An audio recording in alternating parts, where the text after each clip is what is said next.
Hari ini kita coba belajar uke. Uke yang pertama kita coba itu adalah gedang barai, tangisan sisi bawah. Habis itu jodang agyuke, tangisan sisi atas. Habis itu soto udiuke, tangisan sisi dalam. Uchiuke, tangisan sisi luar. Dan yang kelima, sutuke, tangisan tangan kuda. Ikuti sensei. Perhatikan. Join.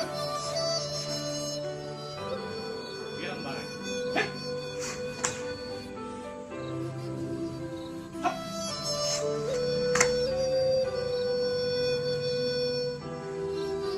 Barai, pastikan posisi badannya hemi, posisi kaki zen kusudachi, tangannya 5 jari di atas, 5 jari di atas, kepalanya tegak tegak, emek.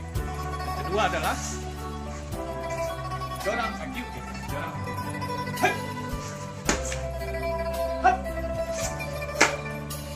jorang agyuke, posisinya sama juga, tetap zen kusudachi, badannya hemi.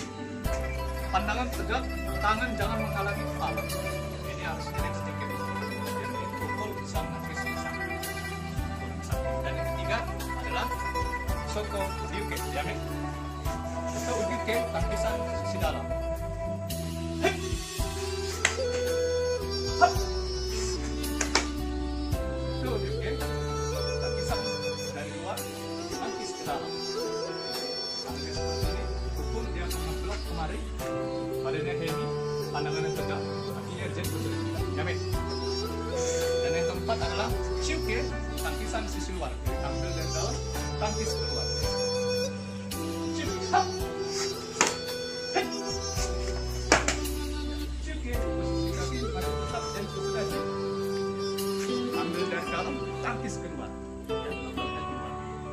Ini chiuke, yamen. Dan yang terakhir adalah sutuke, tangisan tangan kuda, tangan pisau. Hei,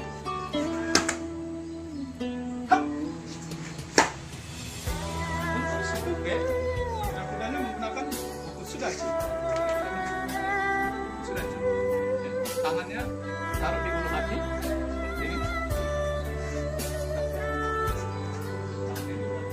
Ini adalah sutuke.